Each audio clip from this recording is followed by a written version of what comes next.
Bila engkau tak besertaku, ku tak dapat berjalan. Kita akan nyanyikan pujian ini bersama-sama untuk mempersiapkan hati kita menerima pemaparan pada hari ini.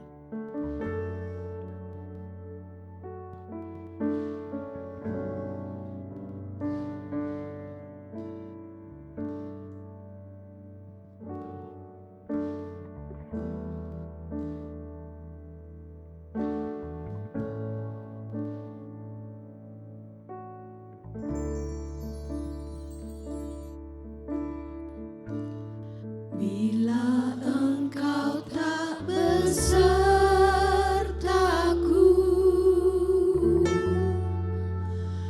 ku tak mau berjalan.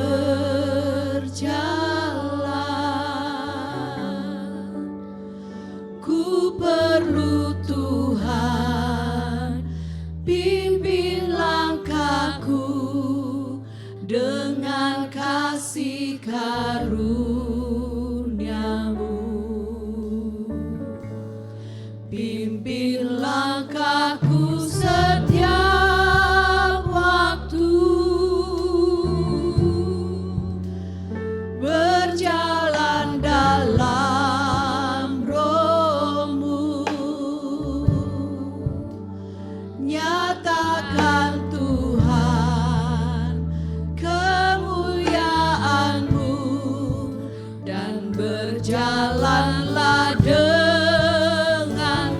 Bila engkau tak besertaku, bila engkau tak besertaku,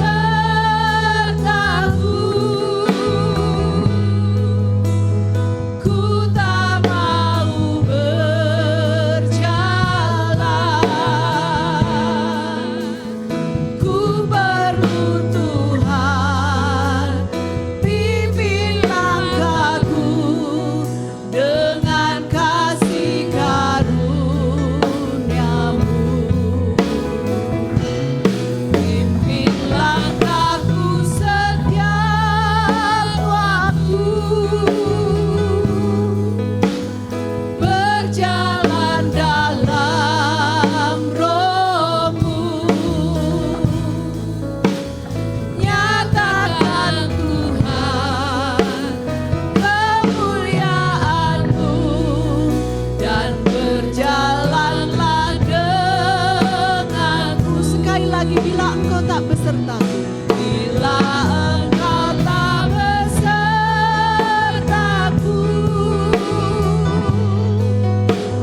ku tak mau berjalan. Ku perlu Tuhan, pimpin langkahku dengan kasih karunia-Mu. Pimpin langkahku setiap waktu, berjalan dalam Roh-Mu. Nyatakan Tuhan kemuliaan-Mu dan berjalanlah denganku. Nyatakan Tuhan kemuliaan-Mu. Nyatakan Tuhan kemuliaan-Mu dan berjalanlah denganku. Sekali lagi, nyatakan Tuhan kemuliaan-Mu. Nyatakan Tuhan kemuliaan-Mu dan berjalanlah denganku. Waktu dan tempat dipersilakan kepada Pendeta Roni. What needs to happen for us to begin to build churches that are filled and overflowing with the presence of God? Well, there's one absolutely non-negotiable, something that has to happen, and that is, as a leader, you must enter His presence first. The church will not go there if you don't live there. And let me read a word from this chapter in our book. It says this: if you have any hope for others to enter God's presence and dwell there, you must first be willing to pay the price to enter yourself.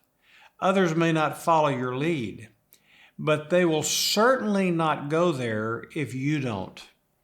The foundation of a presence-centered church is a core of leaders who know how to live and move in intimate fellowship with Jesus. But there is a price. Many leaders have boasted of their passion for Christ, their hunger to see Him move in their churches. But when the moment for stepping into vital connection with Jesus comes, they have made no adjustments in their lives to experience Christ personally. And at times, all of us have experienced this tragic failure. A leader who really wants God's manifest presence in his church and community will first seek God's presence in his own life. And you cannot bypass, you cannot go around this principle and this truth. Have you noticed how easy it is to be walking with the Lord and experience His presence and hearing Him in prayer and listening to Him through His Word, and then suddenly to be distracted and move completely out of the presence of God? Satan is in an all-out attempt to keep you distracted. Just like Martha in Luke 10, who was drawn away by her many preparations, and she got angry and upset and ordered Jesus around. And Jesus said to her, "Martha, you are worried and bothered about so many things, but there's really only one thing necessary. And your sister Mary has chosen this good part." And Mary had chosen to sit at the Lord's feet and be intimate with Him, to listen to His word. Jesus said, she's chosen the good part. It's a choice, and it will not be taken away from her. What are the things that pull you away from the presence of Christ? We want to try to identify some of those today. And what are the practices that have to be in your life personally for you to be a man who lives and walks in the presence of the Lord? You know, there's this beautiful little phrase when some of the early apostles were pulled into the Pharisees' courtroom, and it says they recognized that these men, these apostles, had been with Jesus. When people are around you, when your church members are around you, do they sense the presence of Christ? Because it's got to begin right there. Selamat sore. Selamat datang kembali di bulan kedua. Opening.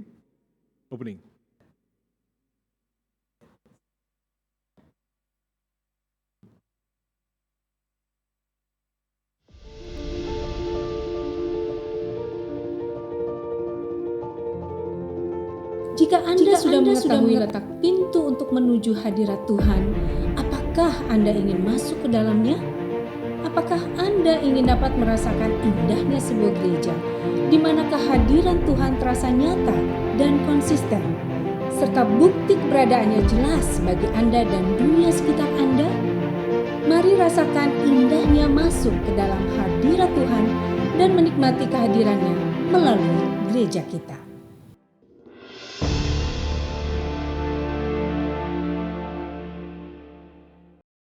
Di bulan kedua, kali kedua, bab 2 dari buku Gereja yang Berpusat pada Hadirat Tuhan. Senang sekali lagi kita berkumpul, dan malam hari ini seperti bulan yang lalu, kali yang lalu, kita ada orang-orang yang luar biasa. Saat ini kita langsung ditemani oleh Gembala Sidang kita, Pendeta Isrianto. Selamat sore.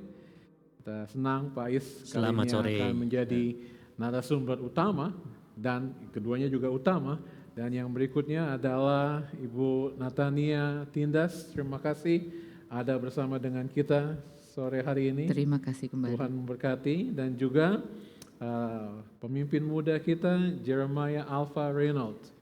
Dan Rain panggilannya. Rain, welcome. Rain sekarang ada di tingkat akhir dari Institut Teknologi Bandung, ITB, bukan Institut Teknologi Baptis. Tidak semua B itu adalah Baptis dan tidak semua B itu adalah Bandung. Baik, kita menikmati bulan yang lalu, kali yang lalu kita berbicara tentang pintu.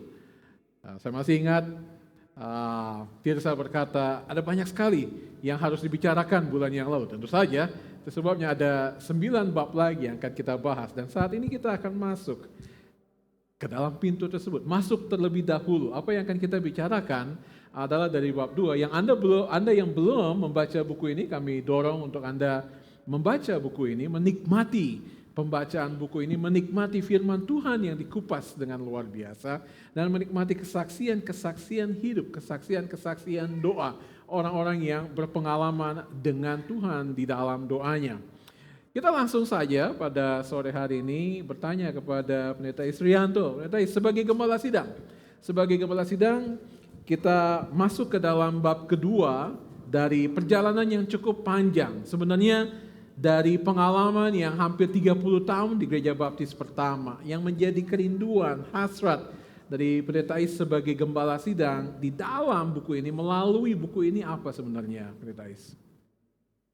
Ya, kita bersyukur ya, saya bersyukur secara pribadi melalui buku ini. Ya, ada satu hal yang menarik dari bagian ini.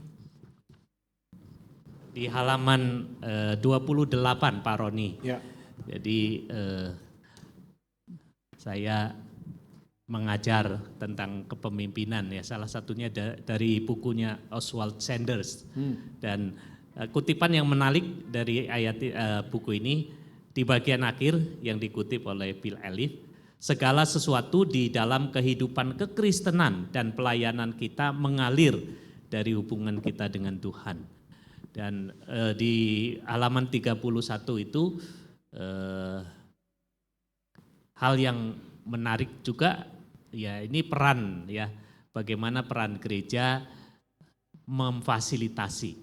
Karena itu ya saya khususnya sebagai gembala sidang merindukan supaya sungguh-sungguh anugerah Tuhan ya, berkat Tuhan apa yang terjadi di dalam kehidupan Kristen Gereja Baptis Pertama dan khususnya pelayanan sungguh-sungguh datang dari anugerah Tuhan, mengalir dari Tuhan. Jadi kira-kira itu apa yang akan dilihat, anggaplah kita fast forward 8 bulan lagi, di akhir bulan November, Rabu keempat di bulan November pada waktu kita selesai dengan bab 10. Kira-kira sebagai gembala, harapan sederhana dari Pendeta Is apa sih?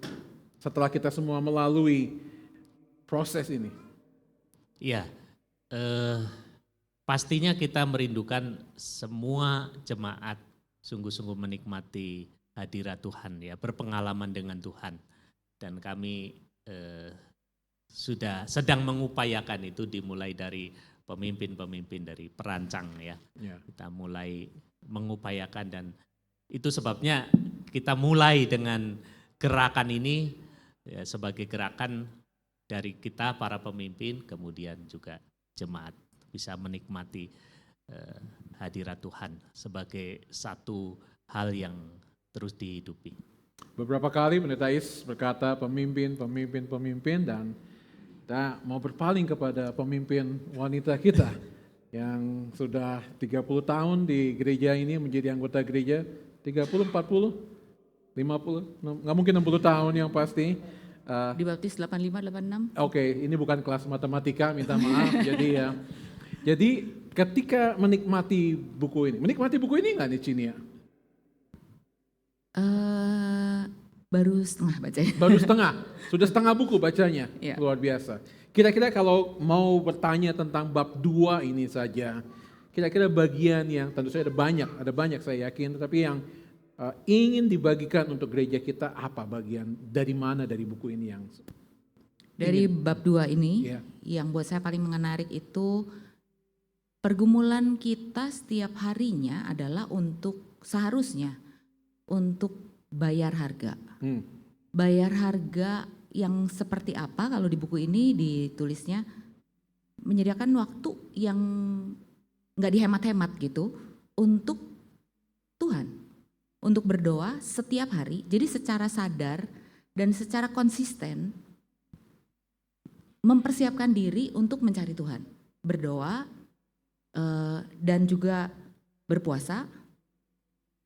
Juga kalau di sini berdoa tiada henti berarti kita secara sadar membuka komunikasi secara terus-menerus dengan Tuhan. Sedang apapun kita dalam hari itu, tapi membuka komunikasi dengan Tuhan sambil meletakkan diri di satu kelompok akuntabilitas. Merelakan diri untuk diselidiki, merelakan diri untuk ditegur, saling mengasah, saling periksa kira-kira telinga kita nih dengarnya betul atau enggak. Itu yang menarik sih buat saya. Jadi perang kita tuh sebenarnya bukan yang lain. Karena lebih sering mengalahkan diri sendiri lebih susah ya. Betul. Mengarahkan diri untuk konsisten dan secara sadar mencari dan melihara kehausan akan Tuhan. Oke. Bayar harga. Ibu rumah tangga bayar harga. Jadi saya ingat Pendeta Bill Elif tadi pakai ilustrasi tentang Maria dan Marta. Marta berpikir dia bayar harga ya. Tetapi dari pelajaran kita, dari apa yang disampaikan, ternyata dia distracted. Dia tidak fokus sebagai ibu rumah tangga dan kepada ibu-ibu rumah tangga yang lain. Ya, ada tanggung jawab utama di gereja, ada tanggung jawab utama di keluarga, ada tanggung jawab di gereja.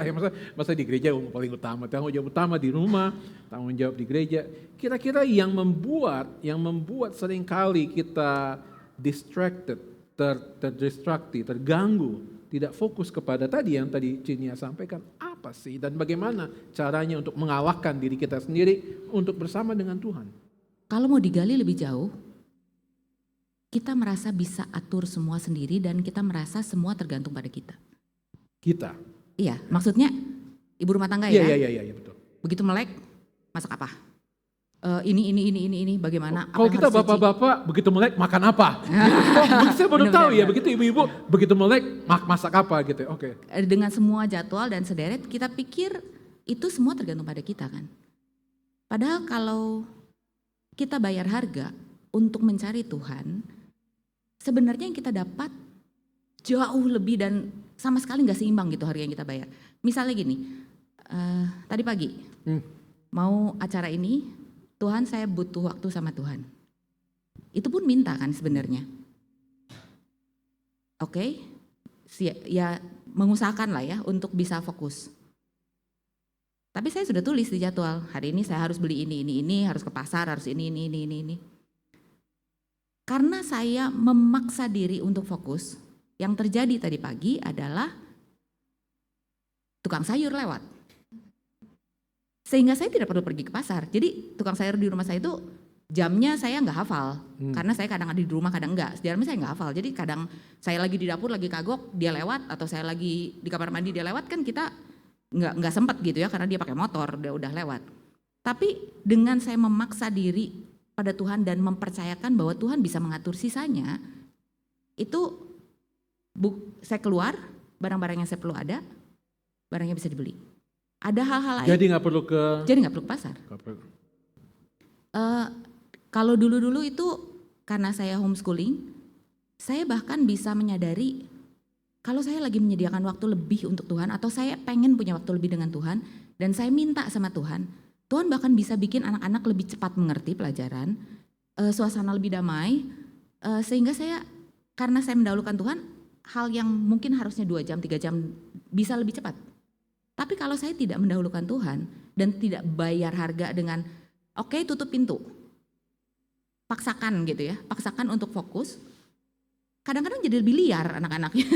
Yeah. Mereka nggak fokus, sebenarnya setelah dilihat-lihat lagi, seperti Tuhan mau bilang, nah seperti itu kamu sama saya. Jadi diajak ngomong nggak dengerin. Bisa disimpulkan bahwa pokoknya niat, kerinduan untuk bersama dengan Tuhan dan Tuhan pasti akan tolong kita untuk menyelesaikan. Dijawab dengan cara yang luar biasa. Oke, menarik. Nah Rain, sekarang kita bicara tentang bayar harga. Nih ibu-ibu yang bayar harga, biasanya bayar water, bayar bawang putih, ini bayar harga. Gimana sih anak kuliahan bayar harga dalam hal ini? Tapi coba ceritakan dulu, bagian mana dari buku ini yang bab 2 ini yang menarik untuk Rain? Iya, halaman 29 ini yang berbicara kuat sih bagi saya. Dari awal, walaupun ini awalnya buku ini kan, di bab 2 ini maksudnya. Di sini ditulis dari Markus 3 ya, ayat 14 sampai 15 gitu. Dia menunjuk 12 orang supaya mereka dapat bersamanya dan dia dapat mengutus mereka untuk memberikan firman serta mendapat kuasa untuk mengusir setan. Ini awal-awal panggilan ya, pilihan pelayanan Yesus dimulai bersama para murid gitu. Dan di buku ini dibilang Yesus itu enggak memuridkan ke-12 rasul dengan bertemu mereka seminggu sekali pada hari Selasa malam atau memutuskan untuk membaca 1 atau 2 buku, 2 buah buku. Bukan cara-cara yang terprogram seperti itu gitu, tapi simply bagi Yesus pemuritan adalah tentang kehadirannya bersama mereka yang telah Ia pilih dan Ia kasihi gitu. Sebelum segala pelayanan, penginjilan, kita ngusir setan di mana gitu, atau menyembuhkan orang sakit atau apapun gitu, atau berkhotbah atau ya segala macam pekerjaan yang mungkin baik ya. Kita mau melayani, kita bekerja bagi Tuhan, kita mau memberkati orang. Tapi sebelum semua itu, yang pertama dan utama bagi Yesus, yang Dia rindukan, yang Dia kehendaki adalah bersamanya gitu. Dan itu yang seringkali kita lupakan gitu, karena tadi ya terdistraksi, kita sibuk sekali melayani. Ya, saya ingat I.M. Bounds pernah ngomong hal yang sama di bukunya tentang doa gitu. Kita sibuk mengerjakan pekerjaan Tuhan, tapi kita nggak mau bersekutu dengan Tuhan. Aneh, konyol, sesuatu yang harusnya nggak begitu. Dan ya bagaimana cara kita bisa bersama dengan Tuhan ya? Doa gitu.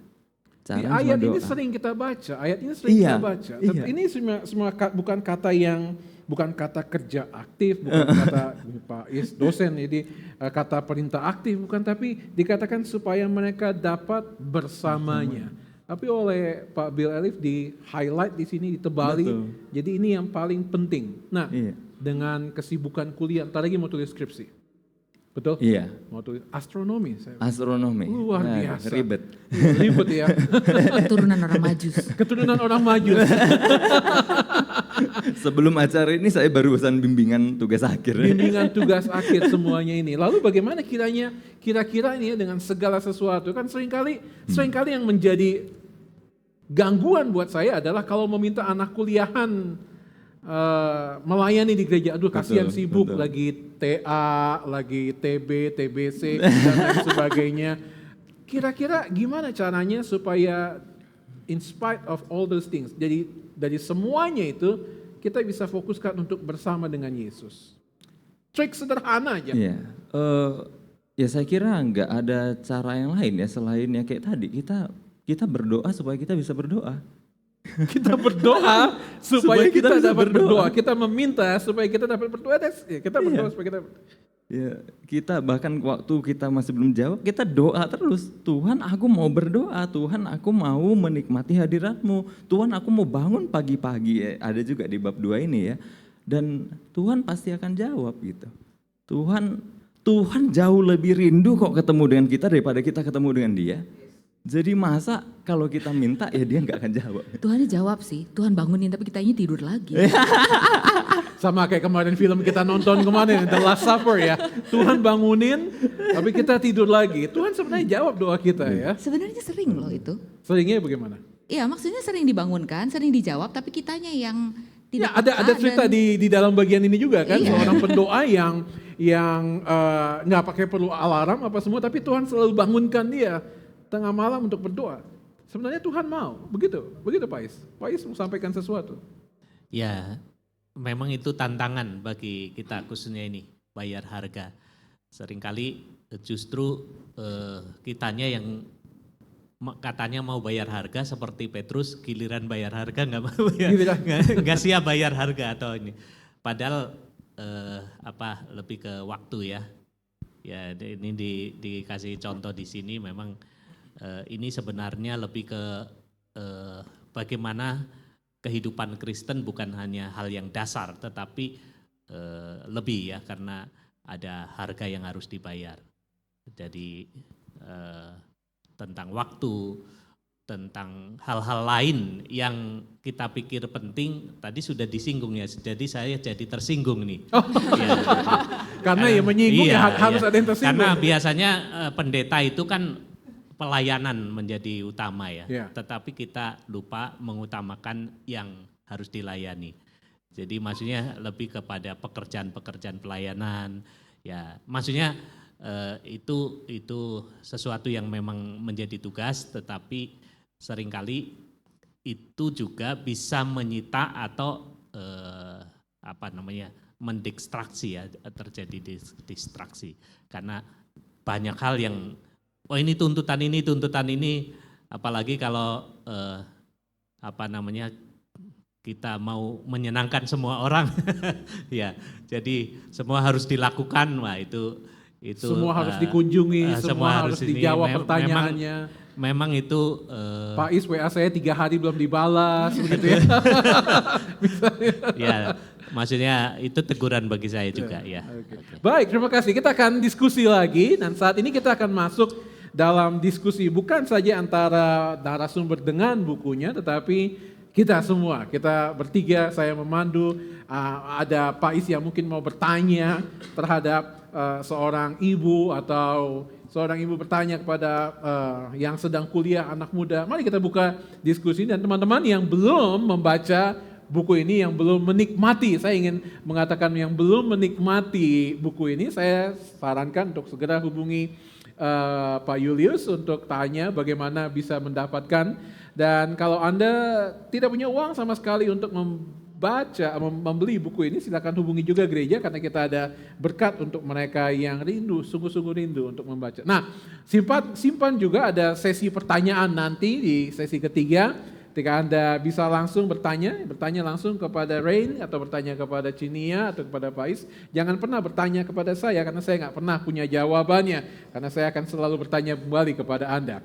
Jadi kita mau tanya, silakan. Ada yang mau diskusi di antara kita? Apa yang mau memulai pertanyaan ini? Terutama tentang berdoa untuk berdoa atau justru kira-kira ketika kita berdoa hari Rabu seperti ini termasuk bayar harga nggak sih? Kalau saya tadi terpikir waktu yang dibicarakan, sebenarnya bukan cuma berdoa untuk berdoa saja, tapi ada bagian kita untuk tutup pintu. Oke. Yang membuat sulit berdoa seringkali pikiran kita sendiri kan. Pikiran kita yang ribut. Keadaan bisa ribut, pikiran tidak ribut, atau bisa sebaliknya. Tapi yang lebih ribut biasanya pikiran.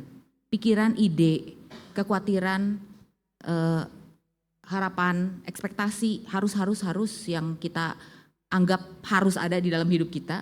Padahal belum tentu Tuhan mau, itu kan kita harus tutup pintu dulu. Tutup pintu ke depan, jangan ada harus, terserah Tuhan. Tutup pintu ke belakang, kekhawatiran. Tutup pintu kiri kanan, jendela tutup juga. Termasuk tutup pintu ini juga nggak nih? Ini apalagi nih? Kalau bacanya di situ terganggu nggak? Yang jadi harus ditutup kan sebenarnya mentalnya, bukan device-nya. Kita bisa ada di pasar dan tetap berdoa kan. Tapi kita bisa ada di ruangan gereja, di kebaktian jam doa, duduk dan tidak berdoa. Karena kita sedang melakukan ritual doa, tapi hati kita dan pikiran kita tidak sedang berkomunikasi dengan Tuhan. Apalagi kalau di depan dosen penguji tuh doanya kencang banget, saya tahu. Amin. Amin. Gimana Rain? Ada yang mau disampaikan mengenai hal itu? Iya, sepakat sih memang. Ya tutup pintu ya, menarik. Untuk masuk ke hadirat Tuhan, kita harus tutup pintu untuk yang lain. Ya, jadi ingat memang itu kan yang Yesus bilang, kalau kamu mau berdoa, masuk ke kamar, tutup, bahkan kunci gitu. Berarti kan jangan sampai ada yang masuk gitu. Supaya cuma Tuhan, cuma saya, cuma kita gitu kalau misalnya doanya komunal dengan Tuhan untuk berdoa. Dan di buku ini kan ada berpuasa juga. Ya. Jadi sudah kita tutup pintu, kita tidak membatasi kapan Tuhan ngomong. Kadang-kadang kan gini, Tuhan 5 menit lagi mesti pergi ya, Tuhan ngomong ya sekarang. Kalau nggak dapat apa ya, paksa harus ada. Padahal belum tentu Tuhan mau dengan cara itu dan model begitu. Kita baca ya kita baca. Tapi begitu kita keluar dari waktu kita teduh, bukan berarti kita tutup telinga kita kan. Kita masih dengar kan, percakapan masih berlanjut. Tapi di yang bagian selanjutnya kalau di buku ini adalah berpuasa. Seringkali Paling sulit tuh kita orang Kristen berpuasa tuh. karena kita pikir kita akan mati kalau kita tidak makan. Ada harus tadi saya terpikir ini soal dibangunkan pagi-pagi. Saya belajar kenapa kita nggak mau bangun, karena kita pikir nanti saya mau kerja. Kalau saya sekarang ngebangun, nanti saya nggak bisa berfungsi dengan baik. Nanti saya ngantuk Kurang waktu saya tidur. nyetir karena saya kurang tidur. Yang punya saya kan Tuhan. Kenapa nggak minta Tuhan? Sekarang saya mau nurut pada Tuhan. Walaupun saya cuma tidur 4 jam, Tuhan bisa buat 4 jam ini cukup dan saya bisa segar. Kan itu masalah sudut pandang. Karena tadi ada pernyataan, bukan pertanyaan, pernyataan dari Rain, ada juga di buku ini ya, bahwa Tuhan lebih ingin bersama dengan kita daripada kita yang bersama dengan Dia. Kelihatan begitu? Mau bicara sedikit sebagai anak kuliahan tentang pernyataan tersebut? Iya, itu sesuatu yang paling tidak bagi saya seringkali lupa ya. Allah itu kan Bapa. Dia itu Bapa yang begitu merindukan kita gitu. Kita bisa ya pergi jauh dari Dia, tapi Dia sebenarnya nggak pernah pergi jauh dari kita. Kita bisa seperti mengabaikan Dia atau bahkan ya meninggalkan Dia, tapi Dia nggak pernah gitu. Dia terus mau ya ada di Mazmur gitu. Kemanakah aku dapat pergi, menjauhi Roh-Mu yang suci. Tuhan terus mau gitu. Nah, tapi kita yang sering lupa bahwa Dia itu Bapa dan implikasinya kita juga lupa kita itu anak. Yang mestinya nggak boleh jauh-jauh dari Bapa. Yang harusnya tetap ada terus di rumah Bapa, terus ada di dalam hadiratnya. Ya, simply itu sih. Saya nggak bisa ngomong apa lagi. Iya. Tapi Pak Is, Bapa buku ini itu bicara penting. tentang pemimpin yang harus bayar harga. Dia dua atau tiga kali di dalam kesempatan yang berbeda di dalam buku ini sebagai gembala sidang. Sekali lagi, tadi Pak Is singgung mengenai panitia perancang, lalu kemudian gembala-gembala kelas. Ketika sebagai seorang pemimpin yang rindu untuk membawa gerejanya merasakan, mengalami, menikmati hadirat Tuhan, harapan apa? Tadi kan dikatakan bahwa Pak Bill tadi katakan ya, pemimpinnya yang harus masuk dulu begitu ya. Masa anak buahnya dulu yang masuk? Jemaat yang mengikuti tidak akan masuk sebelum pemimpinnya. Bagaimana tim pastoral, gembala sidang akan menolong supaya menantang pemimpin mau masuk lebih dahulu untuk mengalami hadirat Tuhan? Oke. Saya ngutip dari bagian ini ya, di halaman 31 ya. Ini menarik, fondasi dari gereja yang berpusat pada hadirat Tuhan adalah para pemimpin inti yang tahu bagaimana hidup dan bergerak dalam persekutuan yang karib dengan Yesus. Kemudian di bagian halaman 32 ya, seorang pemimpin yang sungguh-sungguh menginginkan hadirat Tuhan yang termanifestasi di dalam gereja dan komunitasnya akan terlebih dahulu mencari hadirat Tuhan di dalam kehidupan pribadinya. Tuhan jarang sekali mengambil jalan pintas untuk meniadakan prinsip ini. Ini adalah kebenaran yang kuat tetapi juga janji yang kuat. Nah, ketika ini kan sebenarnya bagian dari proses. Kita merindukan supaya sungguh-sungguh ini terjadi di dalam kehidupan gereja dan dimulai dari pemimpin ya. Kami membahas di tim pastoral, kemudian Jadi buku ini udah dibahas juga oleh tim pastoral. maksudnya sudah kalau okay. Maksudnya ini dari rekaman karena Ya, kita rekamannya, pertama-tama sebenarnya kita mengikuti seminar ini hamba-hamba Tuhan. Nah, memang Jadi maksud saya tanya ini bukan berarti bukan artinya tim pastoral hanya menyuruh jemaat baca Ya, tanpa kami tim pastoral sudah mengikuti lebih ya, duluan. sudah mengikuti, tetapi bagaimana ini diimplementasikan? Seringkali kita mengikuti seminar, berhenti di seminar.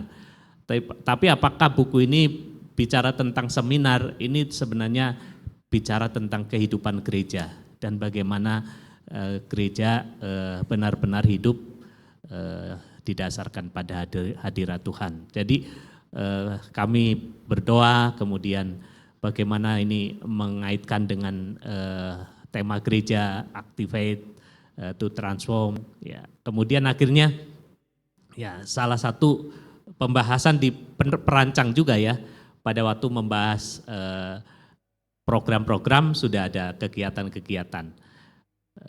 Tetapi hal yang utama yang mau kita lakukan adalah bagaimana kita menghadirkan ya.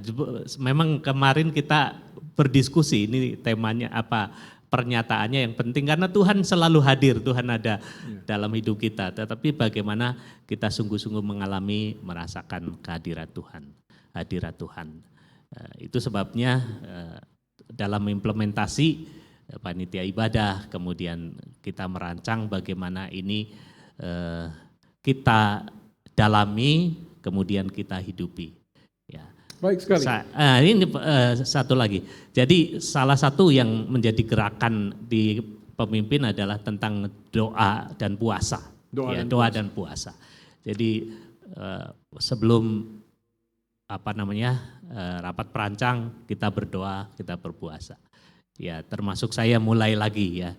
Jadi ini bukan karena mau sombong ya, tapi karena membahas buku ini ya. Jadi kemarin puasa hanya bisa bertahan 16 jam ya. Hari ini 21 jam ya. Maksudnya saya mulai melatih lagi ya, bagaimana membangun kepekaan rohani sebagai doa saya kepada Tuhan untuk mendengar bagaimana Tuhan mau menyatakan itu. Jadi ya saya punya pengalaman tentang puasa 3 hari 3 malam. Puasa 3 hari 3 malam tidak makan, tidak minum. Itu 2 kali ya. Dan saya merasa ada sesuatu yang Tuhan katakan. Jadi buku ini juga mengajarkan satu prinsip rohani tentang puasa ya, doa dan puasa.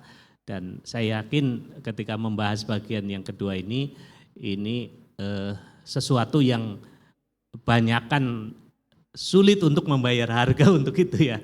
Termasuk saya ya ketika mulai ini ya, tidak mudah, tapi ya, saya mau mencoba dan mendorong juga ya yang lainnya terlibat. Ya. Nggak ada di skenario kita, tapi saya mau bicara tentang puasa 3 hari 3 malam tersebut Pak. Jadi 24 kali 3, 72 jam. 72 jam nggak makan Iya, dan nggak betul, minum. Betul. Bukan karena sakit Pak. Bukan karena sakit, tapi memang karena benar-benar niat ya, komitmen, karena ada satu hal yang apa? Saya tahu kalau saya lakukan itu saya bisa pakai bajunya Pak Is 3 hari tersebut. Jadi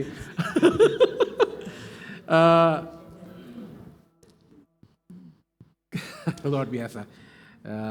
Luar biasa. Saya begitu ada hasad. Kita harus bicara banyak tentang itu. Dan Tuhan jawab doa itu. Tuhan jawab. Makanya saya ada di sini. Karena itu pergumulan panggilan saya. Oh, waktu itu bukan mau dapat Bu Obed waktu itu ya. Cari Bu Obed 3 hari. Pergumulan panggilan saya. Jadi ketika saya diingatkan ini memang itu bagian yang ya saya kembali diingatkan ya, ini dulu saya menangis kepada Tuhan. Amin. Untuk panggilan saya. Dan ini sesuatu yang bukan saya yang mengusahakan, tapi Tuhan yang bekerja. Amin. Baik. Ya, terima kasih. Kelihatannya udah 2 dari kita. Saya juga 10 hari lagi puasa karena mau turunin berat badan, karena Pak Julius ngomong-ngomong soal berat badan saya. Jadi saya lagi turunin untuk khotbah hari Minggu nanti. Jadi kayaknya kita harus bicara tentang puasa nanti lebih lanjut Pak Is. Ini sungguh-sungguh serius ini. Tapi saya ingin bicara tentang satu pernyataan dari Bill Ellis di halaman ke-44. Kalau teman-teman bisa tayangkan di atas, ini ada lagunya. Di nyanyian pujian ada lagunya, Search me, oh God, and know my heart today. Jika kita gagal meluangkan waktu untuk secara teratur mendengarkan evaluasi dan pemeriksaannya atas hidup kita, kita akan terbuai untuk berpikir bahwa kondisi rohani kita baik-baik saja. Seorang mama, seorang guru dari homeschool, guru sekolah minggu, pemimpin, kira-kira apa yang menjadi bahaya nih ketika kita merasa kondisi rohani kita baik-baik saja? Atau apa? Kenapa orang tidak mau evaluasi kerohaniannya? Pride. Iya. Lebih mudah untuk ke sebelah, ke pro dia daripada untuk datang dan evaluasi kerohaniannya. Sebenarnya sesimpel kita keluar rumah tanpa menyadari minta Tuhan yang tolong aja sebenarnya udah pride kan, karena kita merasa mampu menjalankan hari kita tanpa Tuhan. Iya. Itu kan sebenarnya udah pride. Oke. Jadi waktu kita nggak meluangkan waktu berarti kita merasa bisa sendiri. Sesimpel itu. Sesimpel itu nggak anak ITB? Pride. Orang-orang pintar Iya. kan di situ. Iya, betul. Masuk ITB gitu loh. Betul. Betul. Jadi sibuk kuliah, yakin karena IP-nya 3,75, 3,9, 4, 4 koma. Atau mungkin merasa cukup dengan satu pengalaman di masa lalu. misalnya. Sehingga tidak secara sadar dan konsisten memelihara lapar dan hausnya akan Tuhan. Misalnya Pak Isti pernah puasa pada masa itu, dan itu suatu yang luar biasa memang. Tapi itu tidak berlaku selama-lamanya. Maksudnya kalau kita ingat lagi, tapi untuk masa sekarang kan kita harus secara sadar terus-menerus mendisiplin diri untuk memelihara lapar dan haus akan Tuhan. Kita bisa berpuasa dan tidak berdoa. Itu bukan puasa yang dimaksud di sini saya pikir. Oh ya. Iya, maksudnya puasa kesehatan itu bukan puasa mau dioperasi. Puasa itu bukan puasa yang dimaksud di sini. Puasa yang dimaksud di sini adalah benar-benar mengganti waktu makan kita dengan makanan rohani dan belajar dengar. Amin. Oke, kita hold dulu pikiran kita. Kita akan datang masuk ke dalam sesi tanya jawab. Dan kali ini tanya jawabnya kita akan buat seperti sedikit berbeda. Semua masih bisa tanya di slide do. Tapi kita akan tayangkan beberapa pertanyaan yang berhubungan dengan bagian ini. Silakan pertanyaan, kalau Anda belum tanya silakan tanya ke sini. Pertanyaan untuk Ibu Nia, sebagai ibu rumah tangga, bagaimana mempunyai waktu terbatas tapi ingin mengalami hadirat Tuhan. Jadi ibu rumah tangga terbatas, waktunya nggak 24 jam seperti kita, bapak-bapak. Enggak. Kayaknya sama ya. Sama mestinya ya. Sama ya. Tapi kelihatannya kok kurang aja ya. Sekarang gimana sih caranya mengalami hadirat Tuhan dengan sekian banyak hal itu? Ya itu konstan, maksudnya pergumulan yang konstan ya. Maksudnya bukan berarti kalau saya sudah pernah seperti tadi pagi, saya setiap hari seperti tadi pagi. Ada masanya saya kalah, ada masanya saya dibangunin dan gak bangun. Ada masanya saya, oke Tuhan saya mau bangun sekarang, saya bangun. Tapi itu justru sepanjang hidup. Kalau mencari akalnya, Tuhan kasih hikmat kok. Masanya selalu, setiap musim caranya berbeda. Kalau mungkin waktu kuliah kita bisa atur jadwal kita sendiri, begitu punya anak, jadwal kacau ya. Jadwal nggak mungkin kan kalau anaknya bangun teriak terus kita, sebentar ya nak saya saat teduh dulu gitu kan. Maksudnya, tapi akhirnya saya belajar untuk membedakan mana ritual dan mana esensi. Mana ritual dan mana yang esensi dalam kehidupan kita.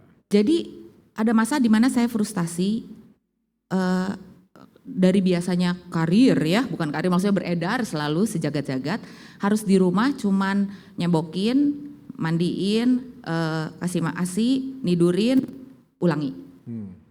24 jam. Itu cuman tuh. Maksudnya dalam Iya. pandangan saya yang biasa beredar waktu itu cuman. Lalu Tuhan ingatkan saya, apa yang kamu lakukan untuk salah seorang yang paling kecil, ini yang kamu lakukan untuk aku. Akhirnya saya berusaha melihat, saya melakukan kepada anak ini seperti saya lakukan, ini saya lakukan kepada Tuhan. Lalu kemudian muncul ide, oke, kalau saya lagi mandiin anak, saya mulai doain anak. Tuhan yang membasuh dia dengan segala, jadi mandiin adalah doain ya, basuh. Waktu saya ngasih makan, ASI kan dia yang kerja ya. Saya kan cuma gendong doang, maksudnya dia yang kerja. Gimana caranya? Udah ada candy bar tuh waktu itu ya, HP candy bar. Mulai tuh belajar cari makan waktu dia makan. Karena saya nggak ngapa-ngapain. Jadi anak saya udah sering ketimpa itu sih, ketimpa HP kepalanya. Oh. Karena saya sambil untung tetap scrolling, cakep mereka. baca Alkitab atau sesuatu yang memberi makan lah, Ya. atau kesaksian, khotbah, apapun lah yang dapat ide gitu ya. Ada arkeologi yang menemukan fakta-fakta yang menarik atau apa. Mulai itu. Jadi waktu dia makan, saya makan. Oh. Jadi bisa diakalin. Ya. Asal kita kalau sekarang lagi nganter anak nih, lagi jadi supir antar les, pulang les di mobil, diberi berkat ada bisa dengar YouTube atau apa, dengarkanlah, kasih makanlah, ngobrollah pada Tuhan dengan Tuhan di masa-masa yang selewat-selewat. Tapi ada waktunya kita pengen pacaran kan sama Tuhan, Ya. minta. Biasanya kalau anak udah gede kayak sekarang udah bisa tuh ada waktunya. Tapi kalau lagi enggak ya nggak usah beban. Kalau enggak ya udah ada waktunya kok. Maksudnya Tuhan hari ini belum pacaran. Kapan nih gitu? Ya minta aja. Biasanya dikasih kok. Dia lebih pengen ketemu kita daripada kita pengen ketemu dia kok. Jadi udah 2 kali gitu. Tuhan lebih ingin bertemu dengan kita daripada kita yang ingin bertemu dengan Tuhan. Nih pertanyaan kedua yuk. Kita lihat ada pertanyaan kedua yang muncul di layar kita. Silakan teman-teman untuk tanya dan nanti kita diskusikan. Tapi saya ingin, ada? Belum ada. Oke, saya ingin bicara. Apa pengaruh pemimpin yang tidak bersamanya terhadap orang-orang Pais? Dalam pengalaman hampir 40 tahun lebih melayani, 50 tahun melayani. Ya. Coba ditanyakan lagi pertanyaannya, apa pengaruh orang-orang yang tidak bersama Tuhan terhadap orang-orang yang dimuridkannya? Kalau ini dari buku ini memang dampak yang fatal ya. Jadi fatal dan apa ini tentang kerusakan ya, kerusakan yang fatal. Tapi memang ini bicara tentang pengaruh ya, sebenarnya gereja itu, khususnya gereja ya, gereja itu bergantung kepada pemimpinnya. Jadi makanya ketika kita bicara tentang gereja, bagaimana pemimpin-pemimpin yang menjalankan. Nah memang khususnya untuk pemuritan ya, memang kita sedang menggerakkan kembali tentang pemuritan yang intensional ya, secara sengaja kita upayakan supaya itu bisa berdampak yang luas. Karena kalau enggak gereja yang tidak memuridkan, keberlangsungan kepemimpinan juga tidak terjadi. Ini sebenarnya keprihatinan kita juga ya. Jadi kalau misalnya melihat misalnya gembala-gembala kelas, guru-guru sekolah minggu, ketua-ketua panitia yang melayani dalam 30 tahun pelayanan di gereja ini, Pak Is bisa nggak sih dapat melihat dampak nih anggota-anggota panitia ibadah ini kurang melayani dengan baik karena pemimpin enggak beneran begini misalnya ya. Bisa terlihat gitu nggak sebagai gitu? Ya pasti bisa terlihat ya. Tapi maksudnya memang kepemimpinan dan khususnya dalam konteks ini kan bicara tentang pemuritan, karena fokus pemuritan Yesus adalah bersama-sama dan kehadirannya. Jadi itu akan mempengaruhi orang-orang yang dipimpin, mempengaruhi jemaat dan pastinya juga pemimpin-pemimpin. Saya melihat ini karena pertanyaan di Gereja Baptis pertama itu sebenarnya dari dulu pas saya datang, yang sekarang banyak memimpin itu orang-orang yang mengalami pemuritan ya, dan proses pemuritan itu berjalan dan itu terjadi dan sekarang mulai muncul ya. Baik, kita lihat lagi pertanyaan berikutnya. Karena kita di depan sini kita enak ngobrol teman-teman, tapi ada juga yang mau bertanya. Sebagai anak muda, semenarik apa bayar harga mencari hadirat Tuhan? Udah lumayan putih, jadi yang pasti pertanyaan bukan buat saya. Jadi sebagai anak muda, semenarik apa bayar harga mencari? Menarik gak sih? Menarik gak ya? Ya kalau soal bayar harga, kalau kita pakai cara pandang dunia ya nggak menarik kan. Tapi yang buat kita menarik kan Saya jadi ingat ini ya, di Injil Yohanes kalau nggak salah, dibilangnya ketika anak manusia ditinggikan, ia akan menarik semua orang datang kepadanya. Yang buat menarik itu anak manusia yang ditinggikan. Yang buat menarik itu Kristus dimuliakan. Waktu kita ada di dalam hadirat Tuhan, dan senantiasa mencari Dia, mencari wajahnya. Hadirat itu kan artinya wajah ya, bahasa Ibrani panim gitu. Kita bisa lihat Tuhan yang begitu indah, yang begitu memuaskan kita, membahagiakan kita, membuat kita itu nggak perlu khawatir dengan apapun karena Dia yang pelihara kita. Itu masa itu nggak menarik? Untuk bisa menikmati kasih-Nya yang begitu luar biasa dengan cara yang bahkan melampaui akal kita gitu. Kadang kita nggak ngerti kenapa dalam hadirat Tuhan kita bisa nangis gitu. Tapi oh, Jesus love me gitu. Kayak, wah gitu. Masa itu nggak menarik? Ya mungkin karena Anda belum lahir baru. Karena belum ada Roh Kudus bekerja menyatakan Kristus yang mulia itu di hadapanmu gitu, sehingga ya Tuhan Lu itu pinter menarik. banget ya Ray-nya. Kenapa? S2-nya teologi aja ya, jangan lagi. Waduh, kok gitu? Ya Bang Iwan ya. Lu dari tadi kagum banget sama anak ini. Teologinya di kelas kaum muda. Oh, luar biasa. Di kelas kaum muda. Iya. Oh, cocok gitu. Waktunya tinggal 1 menit Pak Is, tapi saya kayaknya masih belum puas sih. Oke, kita sayang waktunya terbatas, tapi Pak Is mulai dari Cinia dulu, Rain, kemudian Pak Is yang tutup. Closing remark, masing-masing 30 detik aja. Kira-kira apa yang mau disampaikan kepada teman-teman tentang bagian ini, tentang bersama dengan Tuhan, tentang bayar harga. Silakan. Kalau di 1 Petrus yang kita sedang pelajari di gereja ini kan, kita imamat rajani. Berarti setiap kita adalah pemimpin. Jadi perlu secara sadar dan konsisten memelihara lapar dan haus akan Tuhan. Ya. Kalau kita nggak pengen makan, berarti lagi sakit. Jadi ya perlu mau, karena kalau waktu kita udah mendapatkan, menemukan, itu pasti pengen lagi. Dan gak ada puasnya gitu. Maksudnya Tuhan kita tuh terlalu besar untuk diselami. Tapi kalau gak pernah, gak tahu, ya gak pengen, karena gak kerasa butuh. Oke. Good. Rain? Dari saya nggak ada, tapi saya baca ini aja ya. Dari Bill Elif, jika Anda merasa bahwa Anda tidak punya waktu, mulailah dengan bertobat dari pendapat Anda tentang betapa pentingnya diri Anda. Dunia bisa tetap berputar tanpa Anda 1 hari dalam sebulan, dan banyak orang akan mendapat manfaat dari diri Anda sebagai seorang pemimpin yang teratur masuk ke dalam hadirat Tuhan. Halaman berapa tuh? Tolong nanti. Halaman 39. Halaman 39. Jadi dunia itu dapat tetap berputar tanpa Anda, tapi Anda tidak dapat berputar tanpa Tuhan. Amin. Luar biasa. Anda putar-putar di tempat. Baik. Ya, ini satu apa namanya koreksi untuk kita semua ya, termasuk saya. Jadi kita diingatkan untuk terus menyediakan diri. Ketika saya membaca bagian ini ada 4 keharusan, jadi pakai harus. Tapi sebenarnya bagian 7 ini keharusan ya. Jadi yang pertama rela dikoreksi ya.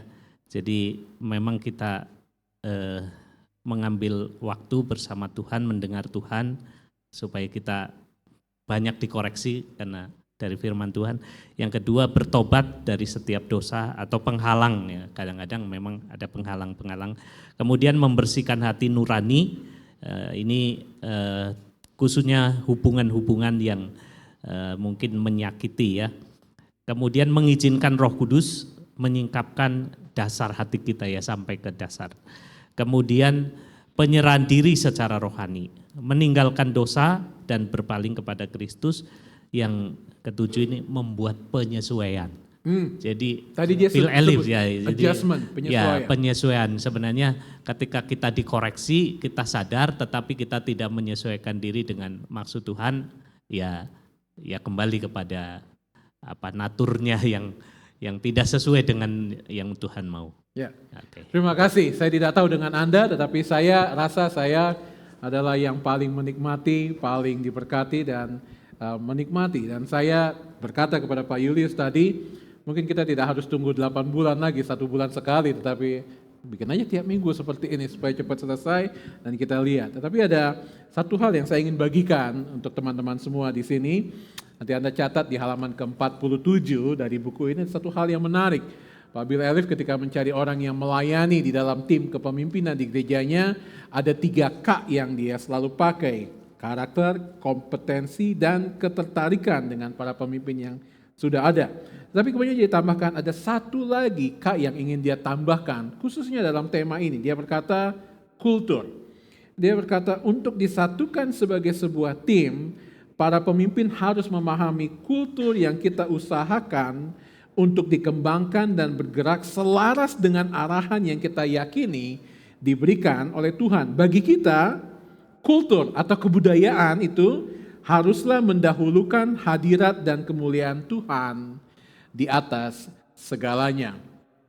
Sudah 2 kali kita mengadakan diskusi seperti ini, berdoa seperti ini, dan kita sungguh-sungguh mau merindukan ada kultur, ada kebudayaan yang muncul, yang timbul di dalam gereja kita, ketika setiap kita, bukan saja pemimpin, setiap kita, bukan saja orang tua, setiap kita, bukan saja orang-orang yang sudah lebih dahulu menjadi anggota gereja 30 tahun, 40 tahun, tetapi setiap kita mau melihat kultur ini ada di dalam kehidupan kita, yaitu mendahulukan hadirat Tuhan, kemuliaan Tuhan di atas segala-galanya. Saya berharap Anda diberkati, dan kita akan bertemu lagi bulan depan ketika kita membahas bab berikutnya dari buku Gereja yang Berpusat pada Hadirat Tuhan. Mari kita berdoa. Bapa, Engkau luar biasa baik, dan kami mohon ampun kalau kami belum berani bayar harga, bangun lebih pagi untuk berdoa, menyisakan, mengususkan waktu untuk datang kepada Tuhan, berpuasa untuk mencari wajah Tuhan.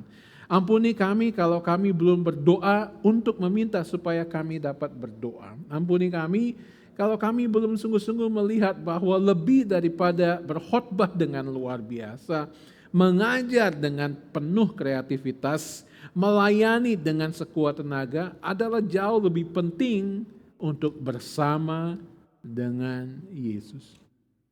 Berkati kami Tuhan, ketika kami sungguh-sungguh rindu bahwa gereja baptis pertama akan lebih terpancar lagi, akan lebih memancarkan lagi kemuliaan wajah Kristus ketika semua orang yang lewat di jalan Wastu Kencana ini, gereja-gereja lain yang mendengar nama gereja baptis pertama, siapapun yang mendengar nama gereja baptis pertama akan dapat berkata, gereja ini adalah gereja yang mendahulukan hadirat Tuhan dan kemuliaan Tuhan. Di dalam nama-Mu kami berdoa dan mengucap syukur.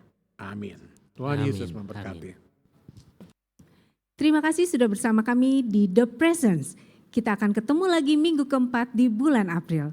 Tuhan Yesus memberkati.